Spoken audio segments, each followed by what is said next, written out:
Shalom, salam Shalom. sejahtera, selamat sore kepada Anda seluruh pemirsa TVRI Riau.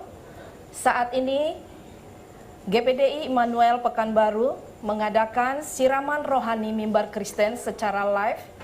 Dan pada saat ini, di dalam acara siraman rohani ini, kita akan dipandu oleh 2 presenter dan 2 narasumber.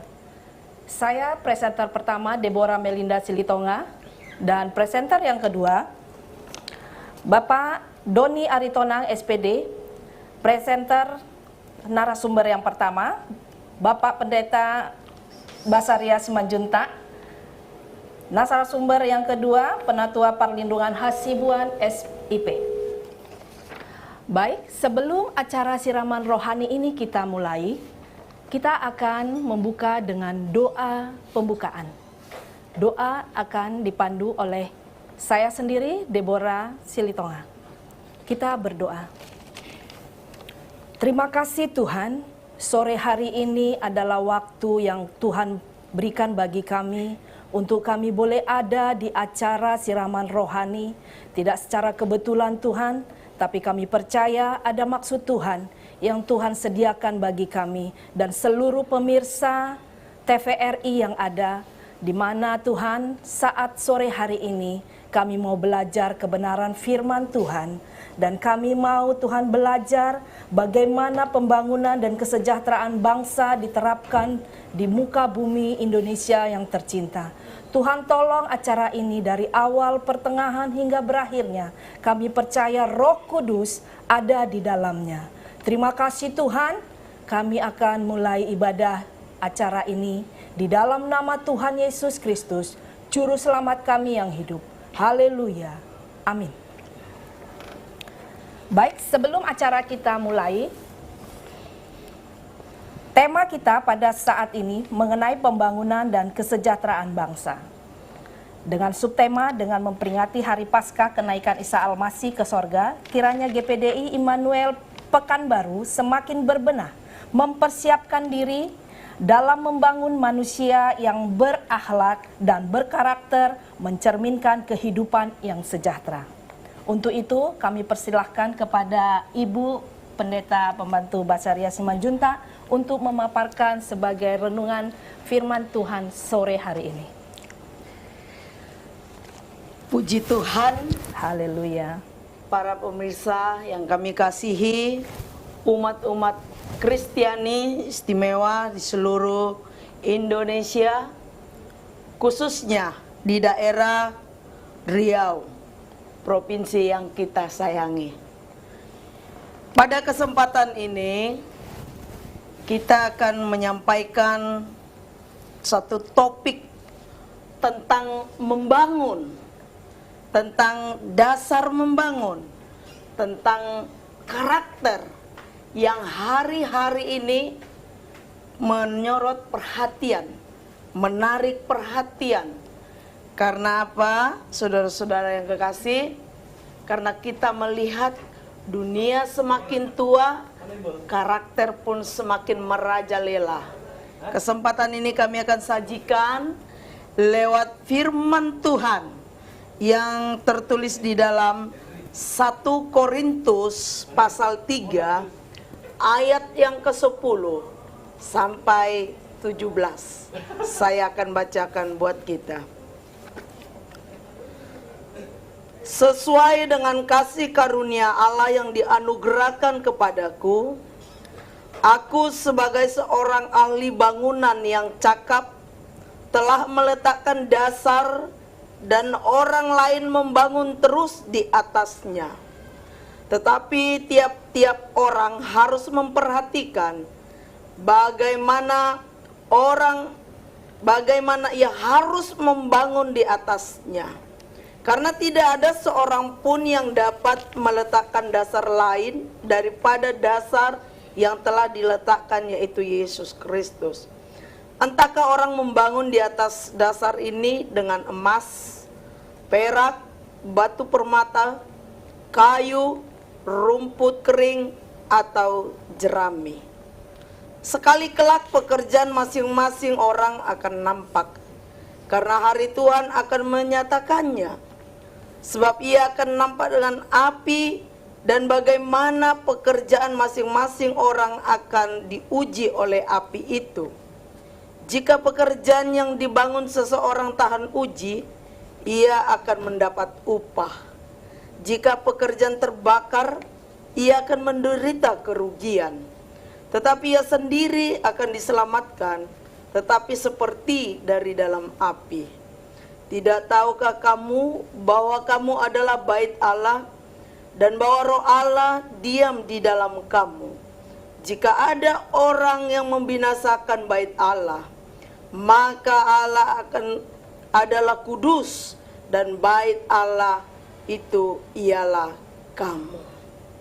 Nah, pemirsa, umat-umat Tuhan yang dikasihi di dalam nama Yesus Kristus, kebenaran firman Tuhan yang dicatat oleh Rasul Paulus, bahwa kehidupan orang percaya sudah ada pola yang ditentukan. Pola apa yang dimaksud? Pola karakter yang standar dengan syarat yang Tuhan sudah buat sendiri. Begitu pentingnya karakter itu terpola, karena pada dasarnya Tuhan menciptakan manusia serupa dan segambar dengan dirinya, supaya ada penyembah-penyembah yang benar dalam roh dan kebenaran, supaya ada mitra kerjanya Tuhan. Dia menciptakan manusia tidak seperti ciptaan lainnya. Dia diberikan akal, manusia diberikan hati, manusia diberikan pikiran, dan manusia diberikan roh. Bapak, Ibu, saudara kekasih, anak-anak Tuhan, jika engkau saat ini sedang ada di hadapan layar TV-mu di rumah, mari kita sama-sama menyimak.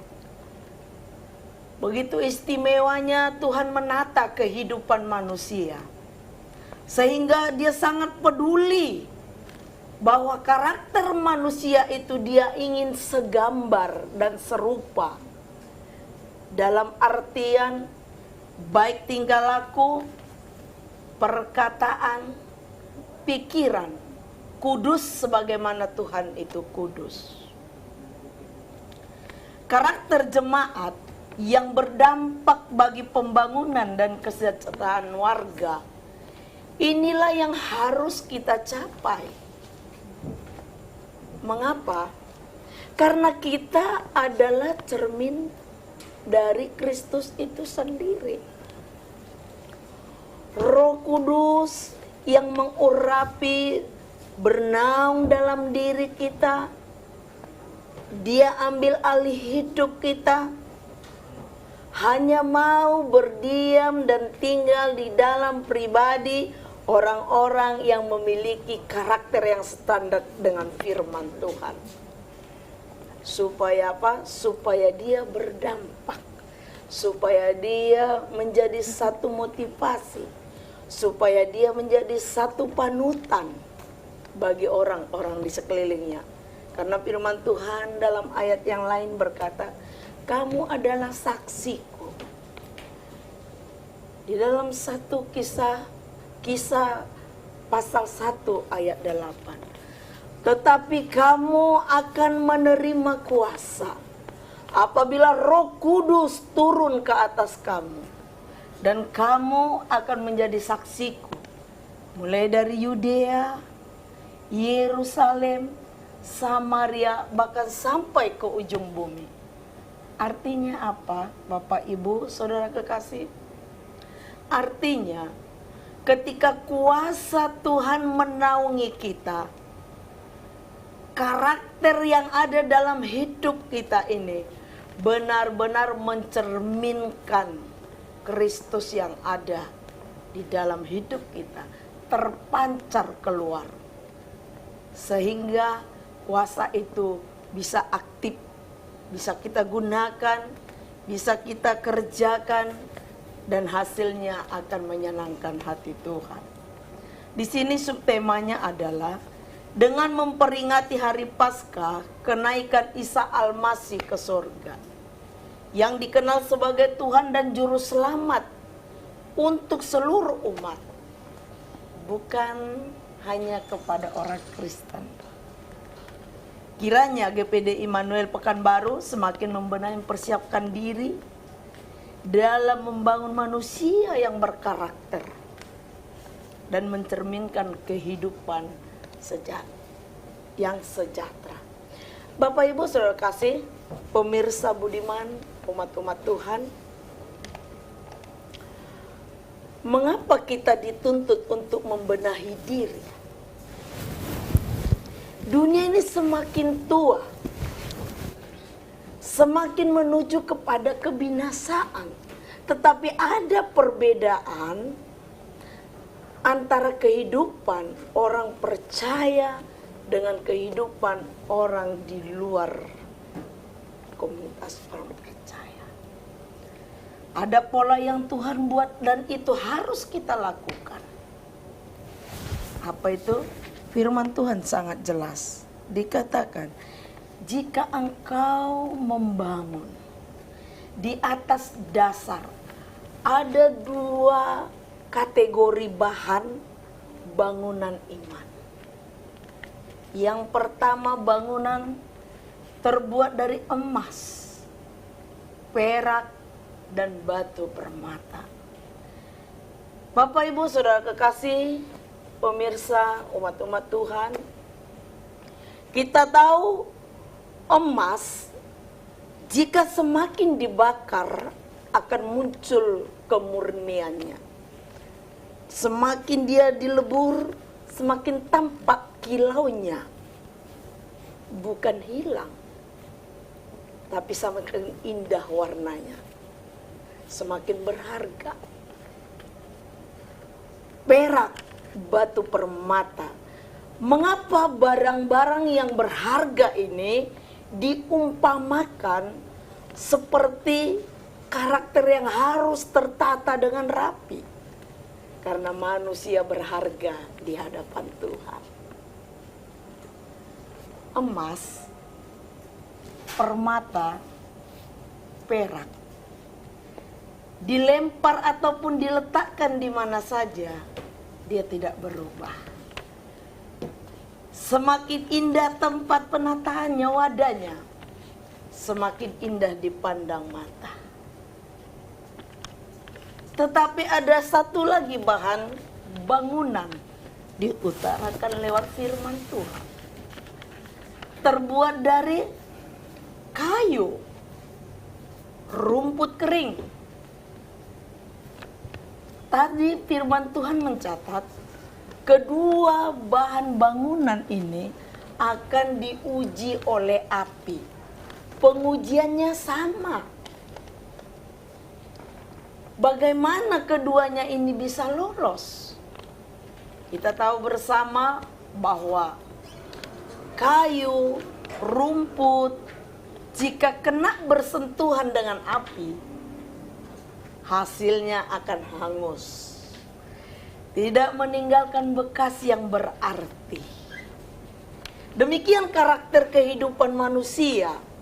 Tuhan menginginkan orang yang percaya kepada Tuhan, orang yang memiliki kepercayaan kepada Yang Maha Kuasa.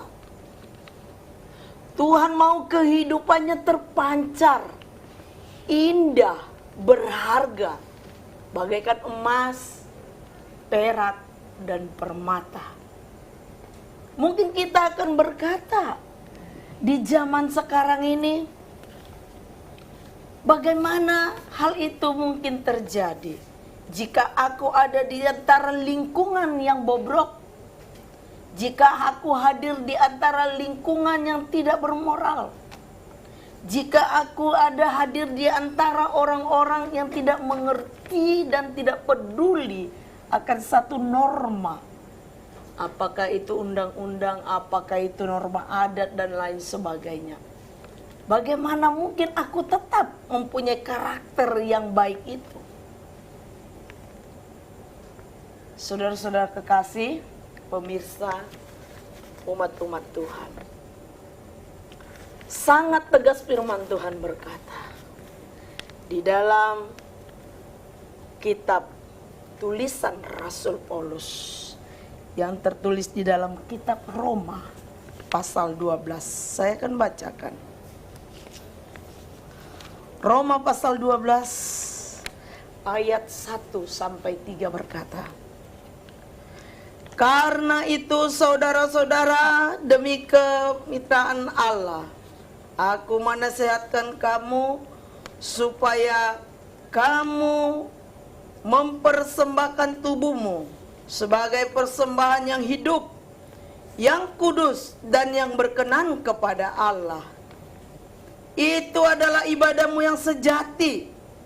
Janganlah kamu menjadi serupa dengan dunia ini, tetapi berubahlah oleh pembaharuan budimu, sehingga kamu dapat membedakan manakah kehendak Allah, apa yang baik, yang berkenan kepada Allah, dan yang sempurna.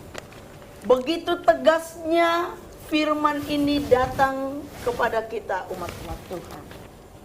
Sangat jelas Tuhan berkata, persembahkanlah tubuhmu sebagai persembahan yang hidup. Yang hidup artinya bergerak, bertumbuh, dan berkembang. Dalam artian semakin menunjukkan kemajuan. Nilainya semakin meningkat. Jika mungkin lingkungan keluarga kita mungkin berasal dari broken home, kita bisa keluar dari zona itu menjadi pribadi yang baik. Jika mungkin lingkungan kita, karena pada dasarnya karakter terbentuk awalnya dari lingkungan sekitar. Jika mungkin di sekitar kita pun tidak peduli dengan aturan dan peraturan, tetapi kalau kita tetap menjadi emas, perak, dan permata, kita akan tetap mendapat nilai yang baik di hadapan Tuhan. Persembahkanlah tubuhmu sebagai persembahan yang hidup, yang kudus, dan yang berkenan. Inilah yang menjadi perbedaan antara bahan bangunan yang dibangun dari bahan yang pertama, emas, perak, dan permata, dengan bahan bangunan yang dibangun dari dasar kayu, rumput, dan jerami. Sangat berbeda kualitasnya. Bapak, Ibu, Saudaraku yang kekasih, lewat peribadahan yang saat ini sedang terjadi, ibadah kebangkitan dan kenaikan Tuhan Yesus Kristus sebagai jaminan bagi kita. Yesus naik ke surga. Isa Al-Masih naik ke surga. Dia berkata di dalam Yohanes 4 ayat 1 sampai 3, jangan gelisah hatimu. Percayalah kepada Bapakku, percayalah kepadaku. Ketika Yesus berkata demikian, dia sambung, aku pergi ke rumah Bapakku menyediakan tempat bagimu. Hanya orang-orang yang memiliki karakter yang mau ditata oleh firman Tuhan akan memperoleh upah sampai ke rumah yang disediakan Bapa. Saudara-saudara kasih dalam nama Tuhan Yesus, begitu sakralnya satu ibadah yang sedang kita kerjakan. Setelah Yesus naik ke surga, dia katakan, tinggallah di Yerusalem. Aku akan mengutus penggantiku, yaitu Roh Kudus, yang akan melengkapi kita, yang akan melengkapi saudara, yang akan melengkapi saya. Roh Kudus akan memberikan kuasa. Roh Kudus akan menolong kita. Dia pergi kembali ke rumah Bapaknya. Dia berjanji akan datang kembali. Amin. Puji Tuhan. Saya tundukkan. Mari kita berdoa. Bapa, terima kasih buat sore hari ini. Kebenaran firman-Mu Tuhan, hamba-Mu sudah sampaikan. Terangi hati kami, terangi pikiran kami. Mampukan kami memiliki karakter yang berkenan di hadapan Tuhan. Sehingga kami menjadi umat, menjadi warga, menjadi orang-orang yang turut ambil bagian peduli untuk membangun bangsa kami ini menjadi bangsa yang lebih baik lagi.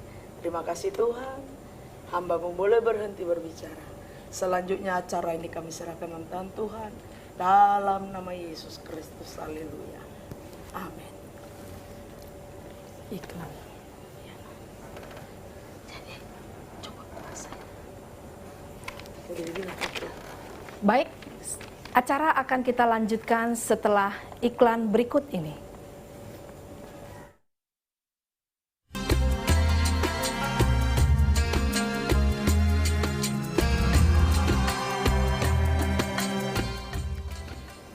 Kembali kita kepada acara siraman rohani. Terima kasih buat Ibu Pendeta Pembantu Basaria Simanjunta atas renungan firman Tuhan sore hari ini. Setelah kita mendengarkan firman Tuhan, ada pertanyaan yang ingin saya lontarkan. Pada bahan pembicaraan tadi, ada dua bagian bahan dasar pembangunan karakter orang percaya. Menurut Ibu, sejauh manakah pemahaman manusia yang berkarakter dari sudut pandang firman Tuhan itu? Baik, terima kasih. Pertanyaannya sangat bagus dan langsung kepada intinya ya. Saudara-saudara kekasih dalam nama Tuhan Yesus, pemirsa, umat-umat Tuhan yang ada di seluruh pelosok, khususnya Indonesia. Berbicara tentang karakter, ketika Tuhan menciptakan manusia pertama, Adam dan Hawa, dikatakan dia serupa dan segambar dengan Tuhan. Dalam pola pikirnya, dalam kekudusannya, sehingga Taman Firdaus, Taman Eden itu benar-benar tempat yang suci, bahagia, dan penuh sejahtera. Nah, setelah hal itu masuk kepada kejatuhan manusia pertama, manusia menjadi hidup dalam dosa, hidup di dalam maut. Tetapi kita melihat begitu sayangnya Tuhan kepada ciptaannya. Kembali saya katakan bahwa karakter kita pun dibuat pola sedemikian rupa. Jadi kalau dikatakan sejauh manakah pemahaman manusia tentang karakter? Sejauh kalau dikatakan serupa dan segambar, artinya kembali kepada kehidupan kita, ajaran agama ada di bumi itu untuk membentuk manusia-manusia yang ada. Untuk membentuk kita menjadi manusia yang beradab, bermoral, memiliki budi pekerti. Kalau kita mundur ke belakang, mungkin di zaman-zaman saya SD, SMP, ada istilah pelajaran P4. P4 ini sangat padat pengertiannya. Di situ ada pengamalan Pancasila dan lain sebagainya.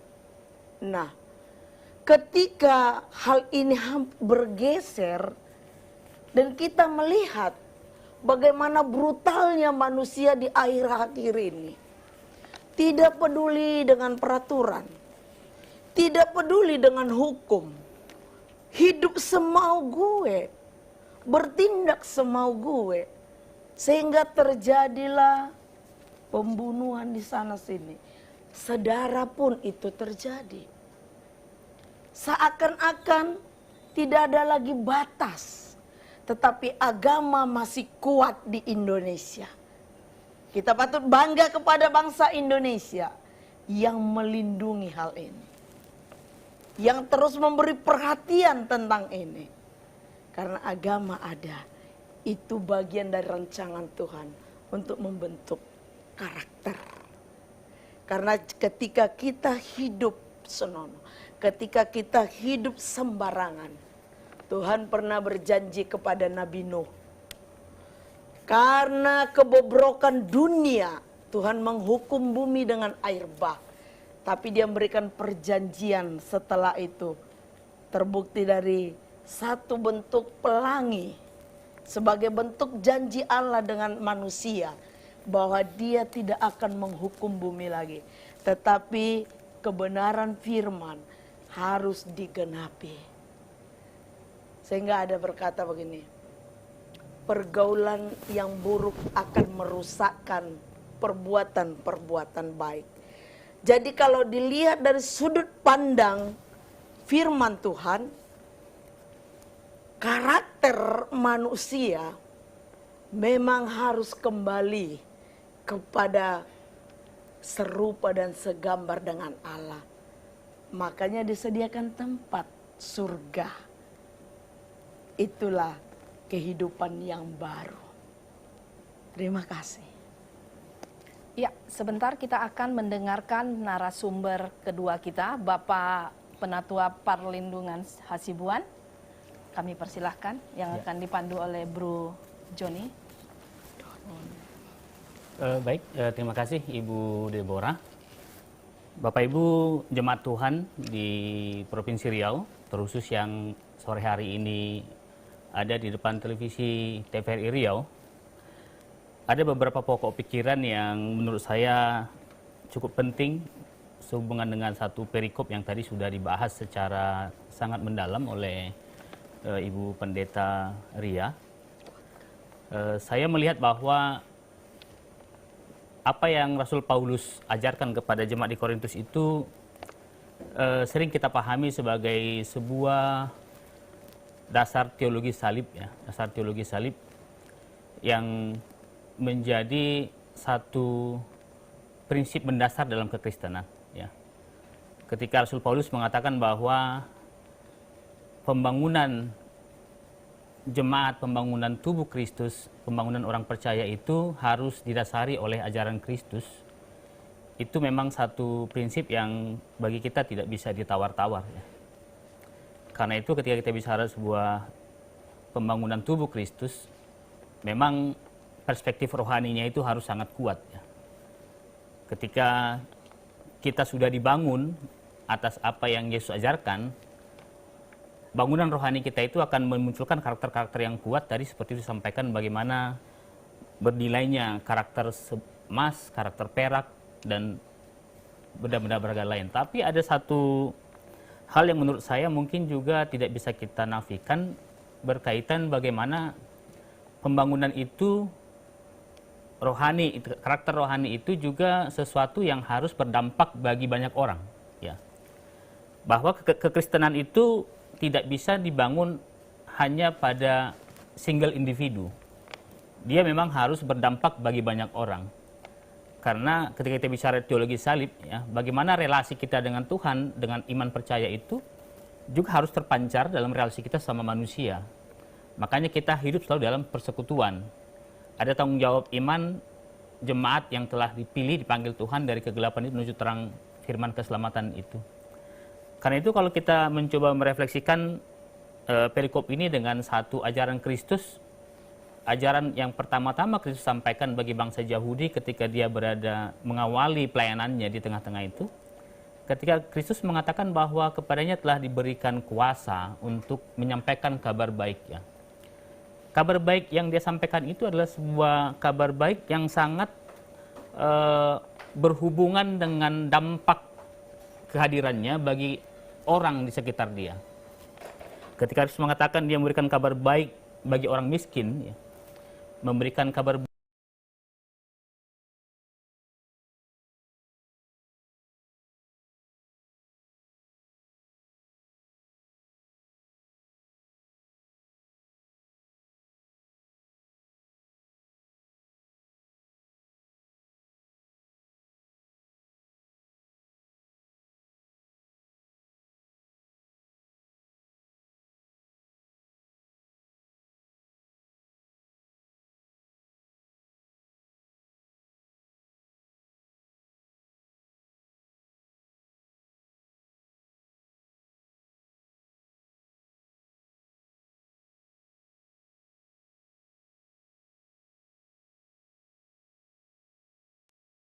tahu bahwa visi daripada gereja, visi daripada jemaat itu kan menciptakan damai sejahtera untuk seluruh ciptaan gitu.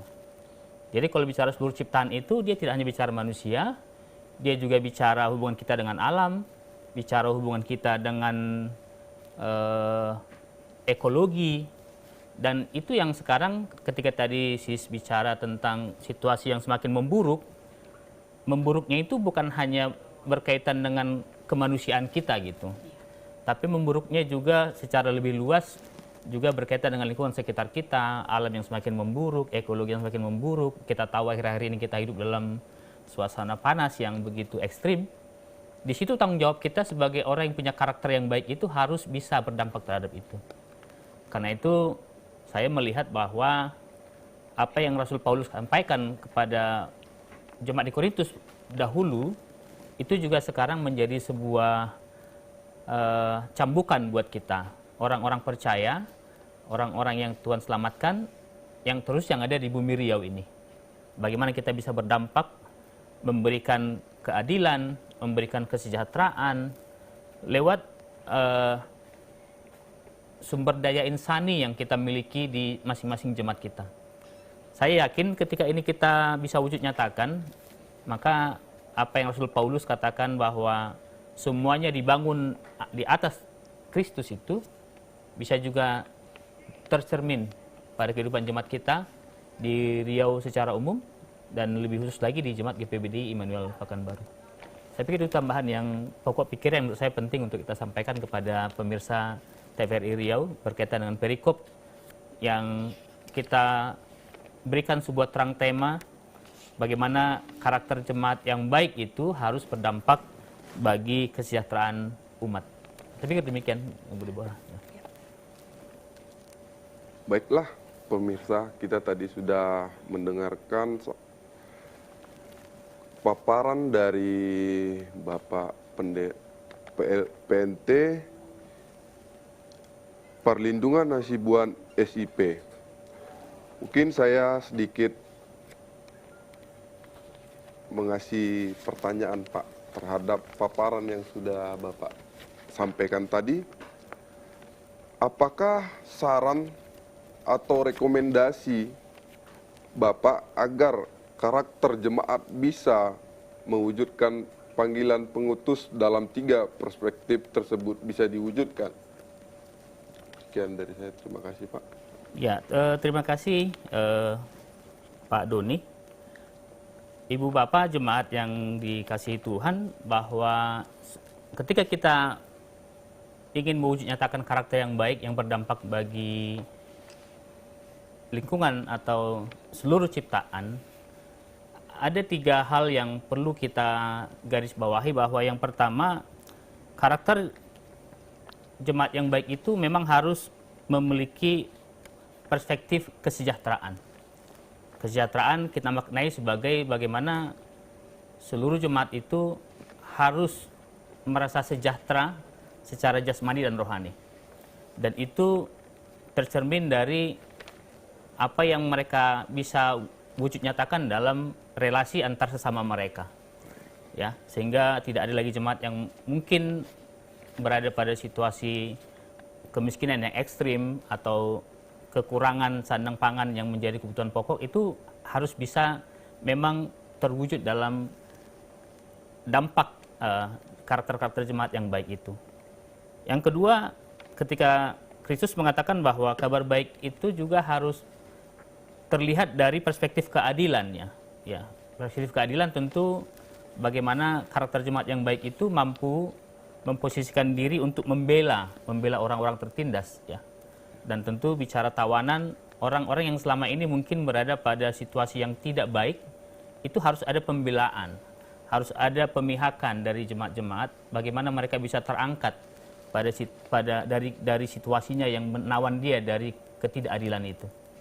Dan yang terakhir, ketika bicara tentang apa yang kita sebut dengan pelayanan sosial, ya, tentu gereja pasti selalu berdiakonia, ya, itu sudah pasti. Diakonia itu adalah salah satu pilar pelayanan gereja, sehingga jemaat yang punya karakter yang baik itu tentu harus siap untuk berdiakonia, siap untuk melakukan pelayanan sosial, siap untuk ada di tengah-tengah yang membutuhkan. Ya, ketika Yesus katakan bahwa Yesus hadir untuk memberi penglihatan kepada orang buta, itu adalah satu positioning yang jelas dari Yesus kepada bangsa Yahudi bahwa sebagai orang yang punya karakter yang baik, kita yang juga menjadi pengikut itu harus memposisikan diri sama seperti Yesus, memberikan pelayanan kepada orang yang memang sangat membutuhkan di sekitar kita. Itu saya pikir jawaban yang menurut saya harus kita wujud nyatakan.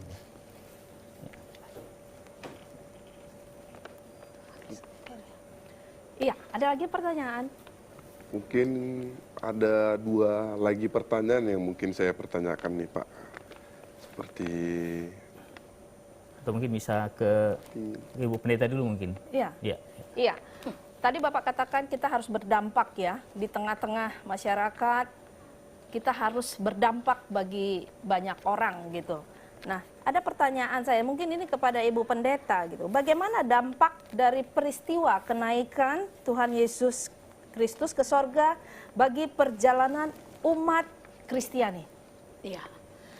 Terima kasih. Pertanyaannya sungguh manis dan ini mungkin mewakili pertanyaan dari umat-umat Tuhan di luar sana. Tadi saya sampaikan dengan tegas Yesus berkata di dalam kitab Yohanes pasal 4 ayat 1 sampai 3 berkata, "Janganlah gelisah." Kalimat ini Tuhan sampaikan kepada murid-murid ketika dia akan terangkat ke surga. Dia katakan jangan gelisah. Kalau ada kalimat yang berkata berbentuk perintah jangan gelisah, itu artinya di balik kalimat itu ada jaminan. Ada jaminan. Apa sih yang Tuhan tawarkan? Apa sih yang Yesus tawarkan? Sehingga murid yang dikasihinya, orang percaya yang sudah diinjilinya, nggak boleh gelisah waktu Tuhan pergi kembali, waktu Yesus pergi kembali. Apa yang ditawarkan? Berikutnya dikatakan, aku pergi ke rumah Bapakku menyediakan tempat bagimu. Jadi dampak dari peristiwa kenaikan itu, ketika dia menjanjikan sesuatu, umat-umat Tuhan, orang percaya, dari zaman 2000 tahun lalu sampai sekarang, zaman milenial, zaman kita, zaman modern, bahkan sampai selama-lamanya, dampaknya adalah umat Tuhan menantikan janji itu digenapi. Dia belum selesai mengerjakan pekerjaannya membangun rumah bagi orang-orang percaya. Penantian iman ini, selama kita di bumi, itulah yang disampaikan tadi bahwa di dalam perjalanan iman kita, hidup kita, sifat kita, akhlak kita, pikiran kita, tindakan kita harus mencerminkan nilai yang baik. Tadi diumpamakan bagikan emas, perak, dan permata. Jadi dampak dari memperingati hari kenaikan Tuhan Yesus artinya bahwa orang percaya tetap menantikan. Jangan gelisah, di balik kata itu harus ada penggenapan jaminan, ada kehidupan baru. Demikian. Iya. Ada satu pertanyaan yang menggelitik ya. Ini sangat menggelitik sekali gitu, ingin saya tanyakan. Pada saat zaman sekarang kan zaman milenial nih.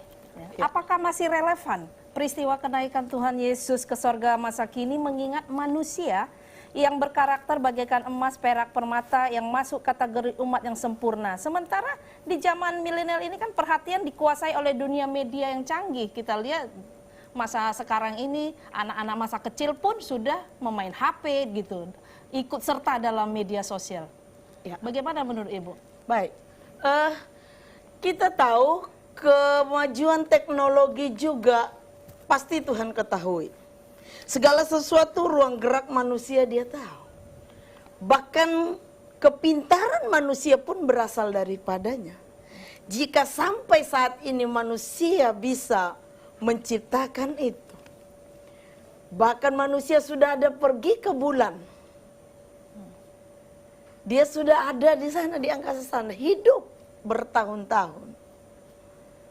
Nah, Kalau pertanyaannya, apakah masih relevan peristiwa kenaikan Tuhan Yesus ke surga di masa kini?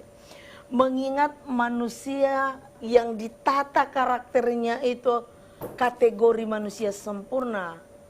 Sementara zaman semakin tua, akhlak dan karakter semakin rusak. Saya berani katakan tetap relevan. Karena janji Tuhan itu ya dan amin. Janji Tuhan itu pasti. Dia berkata bahwa dahulu, sekarang, dan sampai selama-lamanya. Dia tidak pernah mengingkari janjinya. Nah, Bapak Ibu Saudara kasih memang pintar MC ini ya. Dia pengen tahu lebih banyak dan tentunya memberkati saudara-saudara lewat kebenaran firman Tuhan. Di dalam 1 Korintus 3 ayat 2 sangat jelas Rasul Paulus berkata begini. Kamu adalah surat pujian. Surat pujian yang ditulis bukan ditulis dengan tinta. Tetapi bisa dibaca orang. Iya, secara logika namanya surat harus ditulis dengan tinta. Namanya surat harus di atas kertas hitam dan putih. Tetapi manusia itu bisa dibaca lewat apa? Lewat karakternya. Jadi kalau dikatakan masih relevan, masih relevan. Sampai dunia ini berakhir, masih relevan. Karena janji Tuhan pasti digenapi. Demikian Ibu. Baik, kita akan closing acara ini setelah acara jeda berikut ini.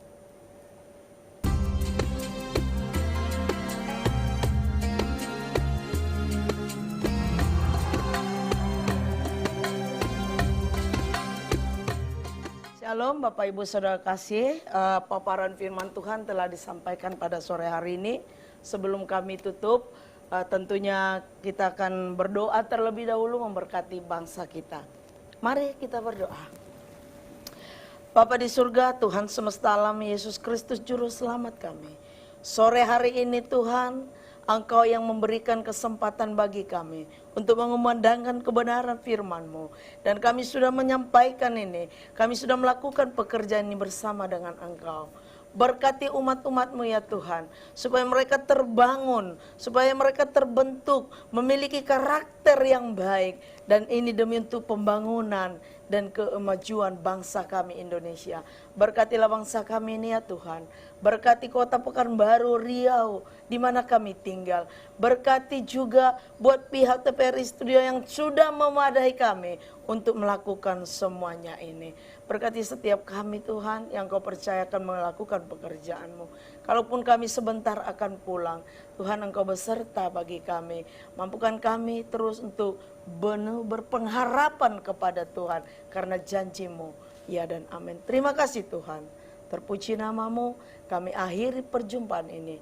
Pertemukan kami dalam episode berikutnya. Dalam nama Yesus Kristus, haleluya. Amin. Ya, terima kasih kepada seluruh pemirsa TVRI Riau.